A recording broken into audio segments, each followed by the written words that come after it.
Good morning. 10 के दमदार trades में आपका फिर से स्वागत है और ब्यूरो में हैं आपके साथ और हमारा साथ देने के लिए प्रशांत सावंत और आशीष बहेती पिछले शो से बने हुए हैं। उनके साथ साथ रचना वैद्य को जोड़ेंगे और सेंट्रम ब्रोकिंग से नीलेश जैन भी अपने फ्रेश ट्रेड्स के साथ जुड़ेंगे। बिग मार्केट वॉइसेस में आज हमारे साथ दो खास मेहमान मौजूद रहेंगे। मार्केट फंडामेंटल्स पर आदित्य बिरला सन लाइफ एएमसी के सीईओ महेश पाटिल और टेक्नो फंडा अप्रोच पर जेएम फाइनेंशियल के फंड मैनेजर आशीष चतुर्मोहता से होगी बातचीत। एक रुख मार्केट पर और देखिए फिर से डिप में क्या शानदार बाइंग आई है। इंट्राडे चार्ट निफ्टी का और मिड कैप का लेकर आइए जरा, और ख़ास तौर से मिड कैप का। निफ्टी तो रिकवर हुआ ही, मिड कैप जो ज़्यादा कोलैप्स हो रहा था वो वापस रिकवर हुआ और फिर से ग्रीन में आने की तैयारी कर रहा है। आज कुछ स्टॉक्स पर नज़र है। एलटीआई माइंट्री 3% ऊपर, ट्रेंड 2.5% ऊपर, IEX, Granules, Torrent Pharma, Indus Tower, Coforge, ये कुछ और स्टॉक्स, महिंद्रा एंड महिंद्रा, जहां पर अच्छी खासी तेज़ी आपको दिखाई देगी। लेकिन जो स्टॉक्स नीचे हैं उनमें RBL bank, Manappuram finance, federal bank, ONGC और एसआरएफ। फिर जी हाँ, तो ये अगर आप देखें छोटी सी समरी आपने सुनी बाजार की। It's 251017 Nifty bank 51,176। अब ट्रेड्स पिक करना शुरू करते हैं। फ्रेश पर्सपेक्टिव लेके हमारे साथ जुड़े हैं इस वक्त रचना जी और नीलेश जी। आप दोनों को नमस्कार। रचना जी, आपके दो ट्रेड्स इस वक्त के? जी गुड मॉर्निंग। और मेरे दो ट्रेड्स में इस वक्त रहेगा, एक रहेगा अदानी पोर्ट्स और एक रहेगा एचडीएफसी बैंक। तो अदानी पोर्ट्स की अगर बात करी जाए पहले, तो यहाँ पे 1490 पे है सितंबर के फ्यूचर्स। हम सितंबर के फ्यूचर्स की बात करेंगे, तो अभी आपके हाथ में पूरा महीना रहेगा। और सितंबर के फ्यूचर्स में अगर हम 1480 पे एसएल लगा के इसको क्लोजिंग बेसिस पे होल्ड करें, तो यहाँ पे अपसाइड पे 1550 तक के टारगेट्स दिखाई दे सकते हैं आने वाले दिनों में, in this month itself. And दूसरी बात कि एचडीएफसी बैंक में एक मूवमेंट आ रही है। यहाँ पे भी सितंबर की बात करेंगे, 1645 के करीब है सितंबर का फ्यूचर्स प्राइस। यहाँ पे अगर हम 1635 के एसएल के साथ, एक 10 रुपीज के एसएल के साथ लॉन्ग करने की कोशिश करें, तो अपसाइड में हमारा पहला टारगेट होगा 1655 एंड देन 1675। ओके, तो ये हैं आपके दो ट्रेड्स। मीनवेल जो ओरिएंट टेक्नोलॉजीज 206 रुपये का इशू प्राइस, जो उसकी लिस्टिंग आपके स्क्रीन पे विजुअल्स चल रहे थे, जरा प्लीज़ डायरेक्टर साहब जरा लिस्टिंग के प्राइस लिखे आइएगा स्क्रीन पे। 206 का इशू प्राइस था और 302, 96 रुपये ऊपर, 47%। क्या दौर चल रहा है अनुज। एक बात तो है, अगस्त का महीना लिस्टिंग्स के लिए अच्छा रहा। क्या लग रहा है, ये एक फेज होता है या फिर ये कंपनियों ने छोड़ा है वाकई इन्वेस्टर्स के लिए कुछ? नहीं वीरू, क्या होता है, कुछ कंपनियों ने छोड़ा भी है और कुछ कंपनियों में इस समय पैसा अनाप शनाप वो चेज़ हो रहा है। जैसे हमने डिस्कस किया था, जब 12 करोड़ के आईपीओ को 5000 करोड़ की बोली मिल जाती है, जिसके पास सिर्फ 2 डीलरशिप है, तो अच्छे बिजनेसेस को तो अच्छा वो मिलेगा ही। तो इसके लिए, और अब इसमें इशू क्या है ना, इसमें इशू ये है कि अलॉटमेंट नहीं मिलता है लोगों को। प्रॉब्लम सारी है, अच्छे इश्यूज़ में अलॉटमेंट नहीं मिलता है। अलॉटमेंट मिला होगा ओला में, वो लोगों ने बेच दिया होगा पहले दिन और उसके बाद डबल हो गया वो। तो अब तकलीफ़ यही है कि जो इस तरीके के आईपीओ है उसमें अलॉटमेंट बड़ी मुश्किल होती है, और उसके लिए वो आजकल तो लोग हवन कराते हैं कि अलॉटमेंट मिल जाए आईपीओ में। कितने मीम्स बन रहे हैं। तो ये मतलब जैसे कहते हैं ना, आजकल तो दुनिया का 8th वंडर है कि आपको आईपीओ में अलॉटमेंट मिल जाए। तो वो अलॉटमेंट मिल गई तो अच्छी बात है, किस्मत है आपकी, बने रहें, कोई दिक्कत नहीं है। फ्रेश ख़रीदना है तो फिर थोड़ा सा आपको सोचना पड़ेगा फिर तो वीरू, क्योंकि फिर आप इस लेवल पे ख़रीद रहे हैं नहीं ख़रीद रहे हैं, उस लेवल पे भी ख़रीदने के बाद पैसा बन रहा है नहीं बन रहा है, ये फिर थोड़ा सा टफ हो जाता है। बिल्कुल। अच्छा, वो ओला इलेक्ट्रिक 156 का हाई लगा के आया था, मेरे ख्याल से वो भी बैकफुट पे आ गया, अब करीब करीब 128 पे। बट हाँ, अगर आप लिस्टिंग प्राइस को देखें तो उससे तो कहीं ऊपर है ये। बहरहाल आप ट्रेड्स और पिक करते हैं। Nilesh, good morning. आपके दो ट्रेड्स क्या होंगे? Morning to you Virendra ji and सभी को। बिल्कुल देखिए, खरीदारी पर ही फोकस है। सबसे पहले आईटी स्पेस रडार पे आ रहा है। मिड कैप आईटीज में काफी अच्छा एक्शन हमें देखने को मिल रहा है। तो विद इन दी स्पेस कोवोज ये एक पर्टिकुलर काउंटर है जहाँ पे हमें स्ट्रेंथ नजर आ रही है, और एक फॉलो अप यहाँ पे 6300 से लेके 6400 तक की हो जाता हुआ देखने को मिल सकता है। तो कोवोज के फ्यूचर को लॉन्ग करने की सलाह होगी। 6300 का पहला टारगेट एंड 6400 का दूसरा टारगेट होगा। स्टॉप लॉस रखना होगा 6070 का, 6070 का स्टॉप लॉस यहाँ पे रख के चलना होगा। इसके अलावा जो दूसरा स्टॉक रडार पे है वो है इंडसइंड बैंक। एक काफी अच्छा बेस फॉर्मेशन यहाँ पे बनता हुआ नजर आ रहा है। अब ये पुल बैक है वो यहाँ से एक्सटेंड हो सकता है 1420 से लेके 1440 तक की रेंज में, एंड 1382 का स्टॉप लॉस रख के यहाँ पे इंडसइंड बैंक को भी लॉन्ग करने की सलाह होगी। ओके, इंडसइंड बैंक को लॉन्ग करने की सलाह होगी। आज दूसरी बार ये स्टॉक डिस्कस हुआ है। Ashish ji, good morning. आपकी 2 ट्रेड इस समय की? जी, पीवीआर आइनॉक्स में एक अच्छा मोमेंटम बन रहा है और एक फ्रेश ब्रेकआउट और अभी के जो रीसेंट हाइज है सबको निकालता हुआ देखने मिल रहा है। तो पीवीआर आइनॉक्स में खरीदारी की सलाह है। जो स्टॉप लॉस इसमें मेंटेन करना हो 1510 के करीब का एसएल मेंटेन करें। मुझे लगता है 1600 के टारगेट के लिए इसमें खरीदारी की जा सकती है। दूसरा जो स्टॉक हमें अच्छा लग रहा है वो रिपीट ही है। टाटा पावर खुलने के बाद सस्टेन कर रहा है अपने लेवल्स पे, तो इसमें खरीदारी की जा सकती है। जो स्टॉप लॉस इसमें मेंटेन करना है वो 422 के करीब का एसएल मेंटेन करें और 440 और 445 के टारगेट्स के लिए इसमें पोजीशन बनाने की सलाह है। ओके चलिए अब प्रशांत जी के पास चलते हैं। Prashant ji, good morning again. आपकी इस समय की 2 ट्रेड्स क्या होंगी? नॉर्मली मैं सेक्टोरल डाइवर्सिफिकेशन रखता हूँ, बट आज मुझे दोनों जो स्टॉक्स रडार में आ रहे हैं वो फार्मा से है। सो फर्स्ट पिक मेरी होगी बायोकॉन। ये करीबन 359 पे ट्रेड कर रहा है।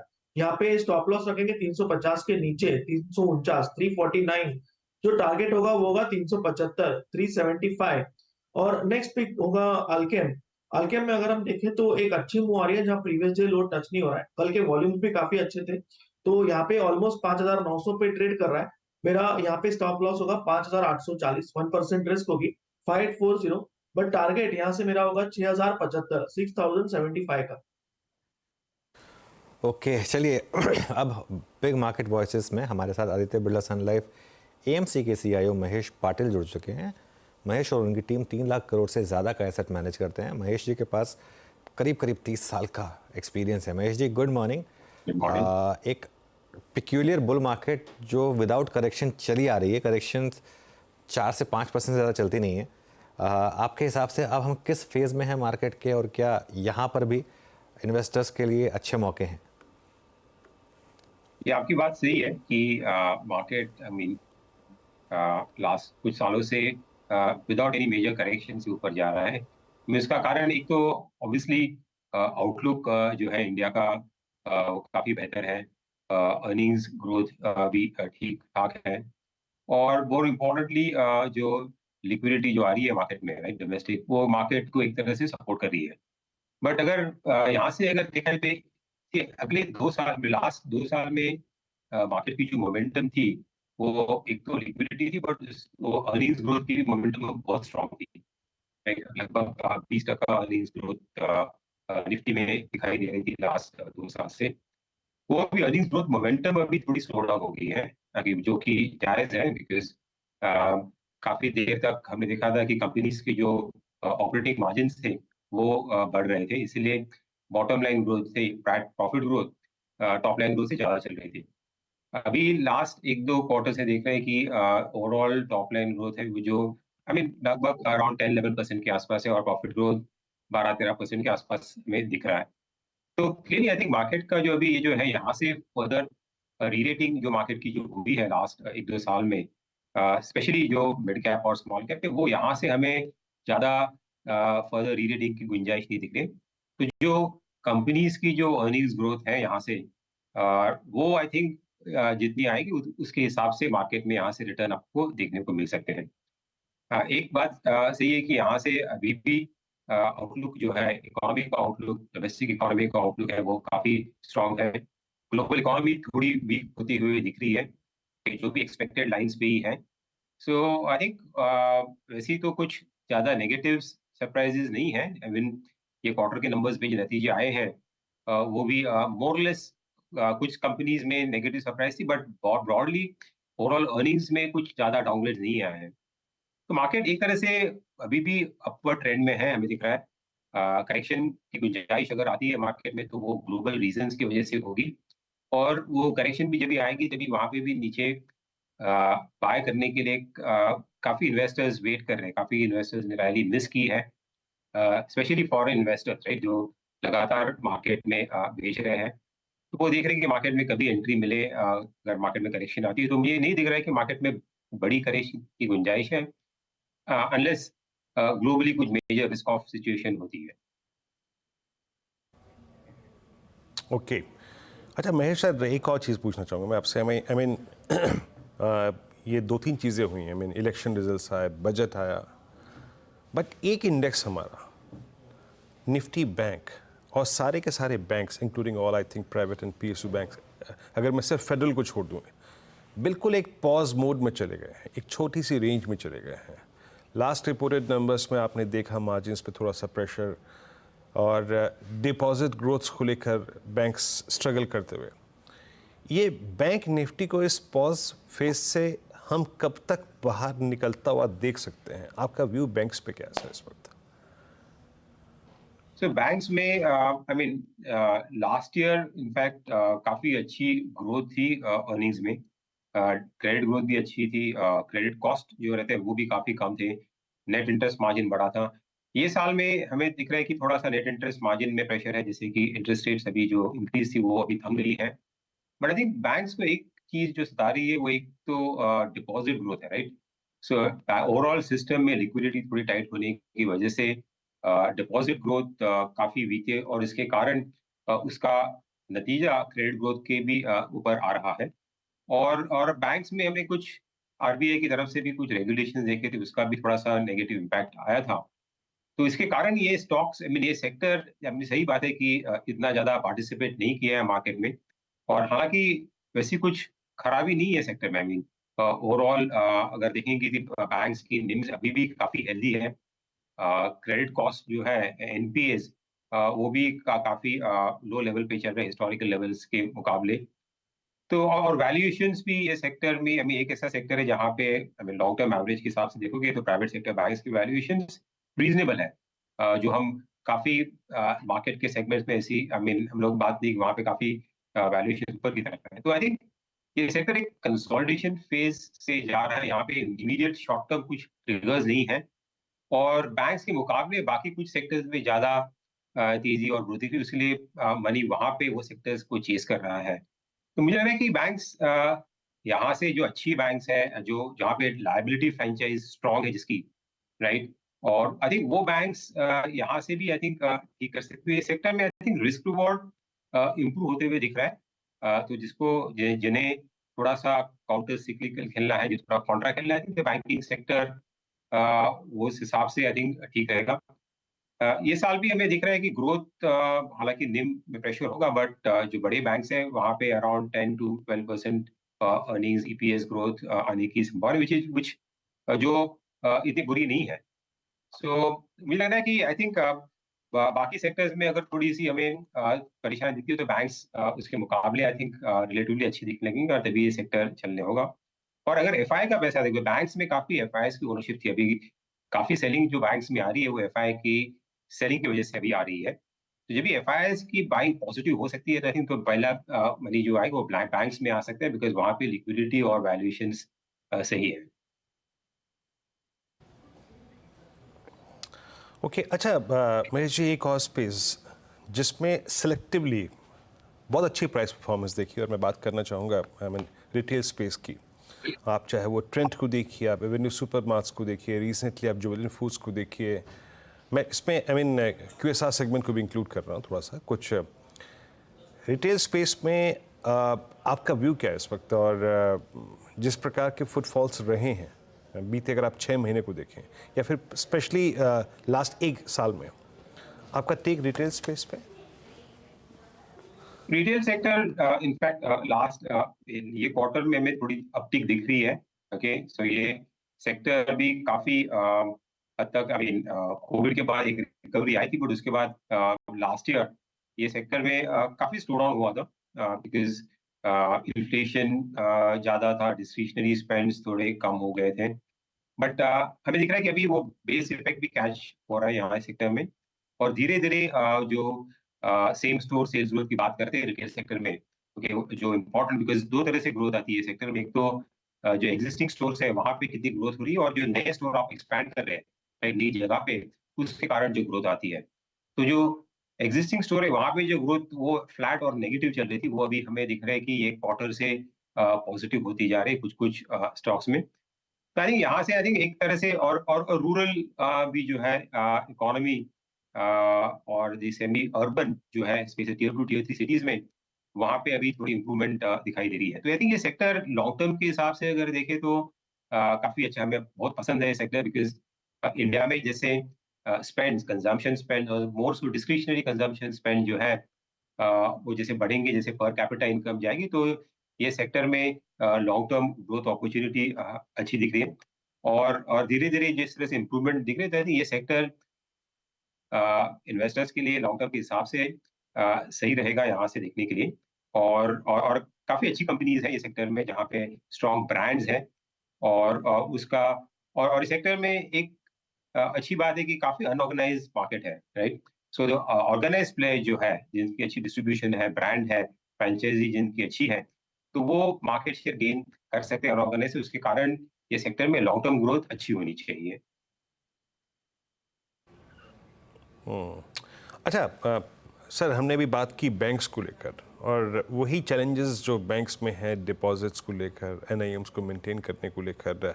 अब बैंक्स जब डिपॉजिट्स के लिए अगर आप देखें स्ट्रगल करेंगे तो नो डाउट अबाउट दैट कि वो अल्टीमेटली प्रेशर्स जो है वो एनबीएफसीज की तरफ जाएगा। अब हमारे पास एनबीएफसीज में भी दो चीज़ें हैं। इस रीसेंट मूव में जितनी भी गोल्ड फाइनेंस कंपनियां थी वो बहुत अच्छा कर रही हैं, ऑल टाइम हाई ट्रैजेक्टरी पे ट्रेड कर रही हैं।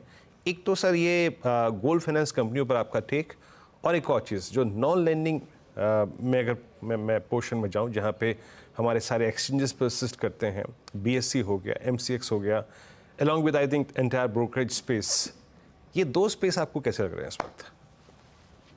सो ये बात है कि बैंकिंग और फाइनेंशियल सेक्टर में जो थोड़ी अंडर परफॉर्मेंस है, जो हेडविंड्स है, राइट, दिखाई दे रहे हैं हम लोग की, I mean overall deposit side growth में जो प्रेशर है, उसके मुकाबले जो नॉन लेंडिंग फाइनेंशियल सर्विसेज है, जैसे कि उसमें आपने बात की इंश्योरेंस कंपनीज भी जो आती है उसके अंदर, वहाँ पे आउटलुक काफी इम्प्रूव हो रहा है अभी। वहाँ पे भी हम लोग ने देखा था कि लास्ट ईयर काफी रेगुलेटरी हेडविंड थी, जो रेगुलेशंस हुए थे उसके कारण थोड़ा सा बजट में भी जो टैक्सेशन बढ़े थे उसका इम्पैक्ट हुआ था नेगेटिव, बट अभी वो ग्रोथ वहाँ से नॉर्मलाइज हो रही है और वो सेक्टर में अराउंड इंडस्ट्री की अराउंड 14-15% ग्रोथ हमें दिख रही है। तो वो एक सेक्टर इंश्योरेंस स्पेस जहाँ पे स्टेडी कंपाउंडिंग हो सकती है और ऐसा कुछ मेजर मार्जिन्स पे कुछ अभी जो प्रेशर जो था वो भी हमें काइंड ऑफ बॉटम आउट दिख रहा है, तो एक सेक्टर अच्छा लग रहा है। दूसरी स्पेस है जो कैपिटल मार्केट पे, जैसे आपने बात की, राइट, जहाँ पे ब्रोकिंग कंपनीज आती है, देन एसेट मैनेजमेंट कंपनीज आती है। तो ये सेक्टर्स जो मार्केट में जो ओवरऑल तेजी दिखती है, जो नए इन्वेस्टर्स जो मार्केट में आ रहे हैं काफी, उसका बेनिफिट ये सेक्टर को में दिखाई दे रहा है। तो आई थिंक हालांकि ये सेक्टर बहुत अच्छा किया और मार्केट में भी जो तेजी चल रही है उसका बेनिफिट ये सेक्टर को मिल रहा है, तो यहाँ से थोड़ा सा कॉशन रखना चाहिए। बट आई थिंक जिस तरह से पेनिट्रेशन अभी भी लो है, राइट, इन्वेस्टर्स की पेनिट्रेशन इंडिया में, तो I think penetration driven growth ये सेक्टर में आई थिंक कंटिन्यू होते हुए हमें दिख रहा है। सो आई थिंक ये नॉन लेंडिंग जो फाइनेंशियल सर्विसेज है वहाँ पे एक्चुअली ग्रोथ एंड मार्जिन जो प्रोफाइल है वो काफी बेहतर होने के कारण ये सेक्टर लास्ट 1-2 साल में भी अच्छा किया और आगे जाते हुए भी हमें दिख रहा है कि स्टडी होना चाहिए। हालांकि यहाँ पे वैल्यूएशंस ऑलरेडी कुछ हद तक प्राइसिंग कर रही है, तो आपको वो ध्यान में रख के ये सेक्टर में देखना चाहिए।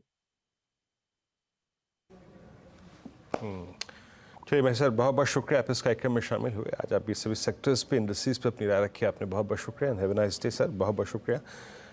चलिए अब चलते हैं। अब हमारे साथ एक और मेहमान इस वक्त जुड़ चुके हैं, आशीष चतुर्मोता। आशीष, गुड मॉर्निंग। आशीष, एक बहुत ही थिन जोन में, थिन रेंज में, closer to all time high Nifty जो है वो ट्रैप हो गया है इस वक्त। अभी कोई नियर टर्म में आपको कोई ऐसा ट्रिगर दिख रहा है जो कि हमें इस ट्रैजेक्टरी से बाहर ले जाए? क्योंकि हमने एक वो जो यूएस में रेट कट की जो पॉसिबिलिटीज़ हैं सितंबर में, उसको भी कहीं ना कहीं इस प्राइस में फैक्टर इन कर लिया है। तो इस वक्त बाज़ार पे अप्रोच क्या रख रहे हैं आप? इंडेसेस क्या अंडर परफॉर्म करेंगे? स्टॉक स्पेसिफिक स्विंग ज़्यादा स्ट्रॉन्ग रहेंगे? आपका व्यू?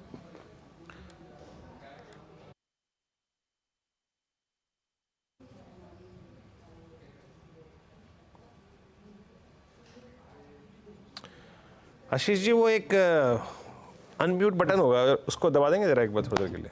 जी, गुड मॉर्निंग वीरेंद्र। तो बिल्कुल आपने सही कहा कि बाजार एक नैरो रेंज में अब आकर थोड़ा सा साइडवेज हो चुका है, पर इंडिविजुअली स्टॉक्स में हमें एक अच्छी स्ट्रेंथ देखने को मिल रही है। साथ ही साथ मेजर इंडाइसेस की आप बात करें तो बैंकिंग एक कंसोलिडेशन फेज में है, वहीं आईटी के अंदर में एक बड़े ट्रेंड बन रहे हैं। निफ्टी आईटी के जो इंडाइसेस है वहां ऑल टाइम हाई देखने को मिल रहा है, क्योंकि इंटरेस्ट रेट कट की जो एक एक्सपेक्टेशन है उसकी वजह से कहीं ना कहीं बाजार का ऐसा मानना है कि डिस्क्रिशनरी आईटी स्पेंड में एक रिकवरी देखने को मिलेगी, जिसके चलते आईटी एज अ सेक्टर जो काफी समय से एक बड़ा अंडर परफॉर्मर रहा, वहां पर पे बढ़िया ट्रेंड्स हमें देखने को नजर आ रहे हैं। At the same time consumption में भी आप देखेंगे तो बड़ा एक ऐसा ट्रेंड है जहां पर पे कुछ सेलेक्टिव कंपनीज है, जैसे कि ट्रेंड की आप बात करें या वरुण बेवरेजेस की बात करें, तो इन कंपनीज को तो मार्केट काफी स्ट्रांगली रिवॉर्ड कर रहा है, क्योंकि यहाँ पर सेम स्टोर सेल्स ग्रोथ काफी अच्छी आई है, प्रॉफिटेबिलिटी मैट्रिक्स काफी स्ट्रांग हुए। बट इसी सेगमेंट की कुछ दूसरी कंपनी है, वहां पर पे आप देखेंगे कि वहां पर पे सेल्स बहुत ही एक नैरो रेंज में है, प्रॉफिटेबिलिटी में भी कोई बड़ा जंप देखने को नहीं मिला। तो हर सेक्टर के अंदर में कुछ कंपनियां जो बहुत बेहतरीन परफॉर्म कर रही है, वहीं कुछ कंपनियां जो है वो सिग्निफिकेंट अंडर परफॉर्मेंस दिखा रही है। तो मुझे लगता है अब मार्केट की जो अप्रोच है वो स्टॉक स्पेसिफिक हो चुकी है। आप ये नहीं कह सकते कि ये सेक्टर अच्छा है इसलिए शायद सभी कंपनियां अच्छा करेंगी। वो समय मेरे हिसाब से बाजार का अब हो चुका है, और अब बहुत ही स्टॉक स्पेसिफिक अप्रोच इस समय पे बाजार के अंदर में रहने वाली है। पर जो एक बहुत पॉजिटिव चीज है मुझे लगता है, जो बाजार को आपने कहा कि रेंज के बाहर निकालेगा, उसके लिए मुझे लगता है लिक्विडिटी के ऊपर ध्यान देना चाहिए। क्लोज टू 1,70,000 करोड़ की लिक्विडिटी आज की डेट में म्यूचुअल फंड्स के पास पड़ी है, और ये एक बहुत बड़ी लिक्विडिटी है, जिसके चलते मुझे लगता है कि बाजार के अंदर में बाइंग इंटरेस्ट काफी बना रहेगा, और सिप के जो फ्लोज हैं वो काफी कंसिस्टेंट है। तो इसके चलते मुझे लगता है क्वालिटी कंपनीज के अंदर में वापस ट्रैक्शन देखने को मिलेगा, और जिसके चलते मुझे लगता है 25,000 का जो लेवल है उसको बाजार डिसाइसिवली इवेंचुअली क्रॉस करके कहीं ना कहीं नया अपसाइड इस बाजार के अंदर में हम देखने को नजर आ जाएंगे। अच्छा आशीष, एक और चीज़ आप देखिए, जो इवेंट्स बहुत क्लोज खड़े हैं या फिर जो डेवलपमेंट्स होने वाले हैं, उसमें एक हमारा फेस्टिवल सीजन जो है वो किक स्टार्ट होने वाला है। अब इसमें आप चाहे पेंट स्टॉक्स को कंसिडर कर लें, चाहे आप इसमें ऑटो स्टॉक्स को कंसिडर कर लें, रिटेल को भी आप इसमें शामिल कर सकते हैं। आप इसके मद्देनज़र अपनी 2-3 फाइंडिंग्स अगर शेयर कर सकें, मतलब आप भी अपने पीएमएस में जिस पे आप कैपिटलाइज करने की कोशिश कर रहे हो, जिन स्टॉक्स को ऐड करने की कोशिश कर रहे हो ट्रांचेस में। बिल्कुल वीरेंद्र, तो जैसे आपने कहा कि फर्स्ट हाफ जो था वो थोड़ा सा डल था, इसके कारण एक तो जो हीट वेव्स थे वो काफी स्ट्रांग थे, प्लस पिछले साल मानसून कोई खास नहीं था। अब ये दोनों चीजों में एक अच्छी हमें रिकवरी देखने को मिल रही है, मानसून काफी बेटर होते हुए नजर आ रहे हैं। साथ ही साथ रूरल पे जो फोकस गवर्नमेंट का रहा उसका भी एक बड़ा बेनिफिट आपको कंजम्पशन में देखने को मिलेगा। और तीसरा जो सबसे इंपॉर्टेंट चीज है, वेडिंग डेज सेकेंड हाफ के अंदर में बहुत ज्यादा है as compare to the first half. इसके चलते आप देखेंगे ज्वेलरी स्टॉक्स के अंदर में एक अच्छी तेजी देखने को मिलेगी, और ज्वेलरी के जो सेगमेंट है वहां पर पे एक और जो टेलविंड बनी है वो ये बनी कि जो गोल्ड के जो रेट है कस्टम ड्यूटी के 15% से 6% पे कर दिया गया है, जिसकी वजह से गोल्ड की अफोर्डेबिलिटी काफी स्ट्रांग हो चुकी है। प्लस जैसा मैंने कहा वेडिंग डेज सेकेंड हाफ में काफी बढ़िया रहेंगे, तो उसका भी एक एडवांटेज हमें इन कंपनीज के अंदर में देखने को मिलेगा। और तीसरा है स्टोर ओपनिंग। अगर से आप स्टोर ओपनिंग देखेंगे तो तनिष्क के अंदर में जो कुछ ब्रांड्स है दूसरी भी, उनके अंदर में स्टोर एडिशंस काफी स्ट्रांगली कर रहे हैं। सेंको जैसी कंपनी है जो अपनी रीच अब कहीं ना कहीं नॉर्दर्न मार्केट के अंदर में बढ़ाती हुई नजर आ रही है।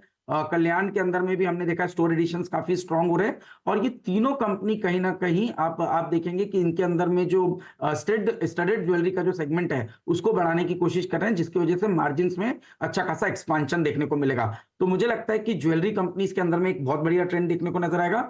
दूसरा है मेरे हिसाब से कहीं ना कहीं आप देखेंगे अपैरल्स के अंदर में, तो सबसे पहले मैं जाना चाहूंगा ट्रेंड के साथ, जहां पर पे आप देखिए सेम स्टोर सेल्स ग्रोथ बढ़िया आ रही है, टॉप लाइन ग्रोथ अच्छी आ रही है, मार्जिन में एबिटा में 60 to 70% का जंप हमें देखने को मिल रहा है। तो ऑल इन ऑल ट्रेंड ने हर एनवायरनमेंट में अपने आप को बहुत ही अच्छी तरह से स्टेबल रखा, तो यहां पर पे एक बाइंग इंटरेस्ट देखने को मिलेगा। साथ ही साथ कुछ ऐसी अपैरल की कंपनीज हैं जहां पर पे मुझे लगता है कि सेकंड हाफ बेहतर हो सकता है, तो चाहे वो आप मान्यवर की बात करें, गो फैशन की बात करें, तो इन कंपनीज के अंदर में भी एक प्रॉमिसिंग ट्रेंड्स हमें बनते हुए नजर आएंगे। एज अ डिस्क्लोजर कुछ कंपनीज, कुछ स्टॉक जो हमने डिस्कस किए वो हमारे पोर्टफोलियोज के अंदर बने हुए हैं और हमारा उसके अंदर में एक इंटरेस्ट है, तो उसको ध्यान में रख करके आप इसको रखिए। बट ओवरऑल मुझे लगता है कि जो पूरा थीम है कंजम्पशन का वो अच्छा करेगा। साथ ही साथ टू व्हीलर ऑटो स्पेस के अंदर में भी मुझे लगता है कि एक अच्छी रिकवरी देखने को मिलेगी, क्योंकि ये स्पेस बहुत बड़ा बेनिफिशियरी हो सकता है रूरल इकोनॉमी के पिकअप का। तो वहां पर पे टीवीएस मोटर्स, बजाज ऑटो जैसी कंपनी के अंदर में अच्छे एडवांटेज हमें देखने को नजर आ रहे हैं। अच्छा, ठीक है, ये सेगमेंट पे आपने अपना व्यू बहुत अच्छे से रखा आशीष। ये एविएशन को देखिए, और एविएशन में कुल मिला के हमारे पास अब ले देखिए एक ही स्टॉक है इस वक्त, तो वो है Indigo at all time high.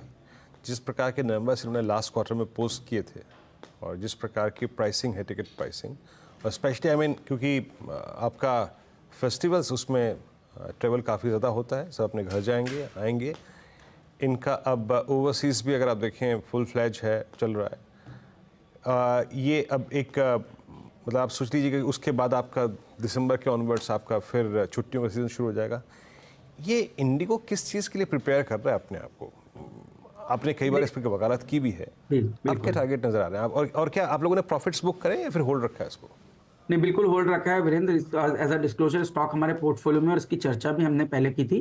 तो मैं आपको 2-3 डेटा पॉइंट्स देता हूं। आप अगर से पैसेंजर ट्रैफिक देखेंगे तो ये traffic almost 2.3 times bye 2030 grow होने वाला है। इसका मतलब आज अगर से 23 करोड़ लोग मान लीजिए फाइनेंशियल ईयर 24 में पैक्स ट्रैफिक रहा है, तो ये नंबर हो जाएगा ऑलमोस्ट 51 करोड़ का। तो आप देखेंगे कि एक बहुत बड़ा शिफ्ट है ट्रैफिक में फ्रॉम रेलवेज टू एयरलाइंस, जिसकी वजह से।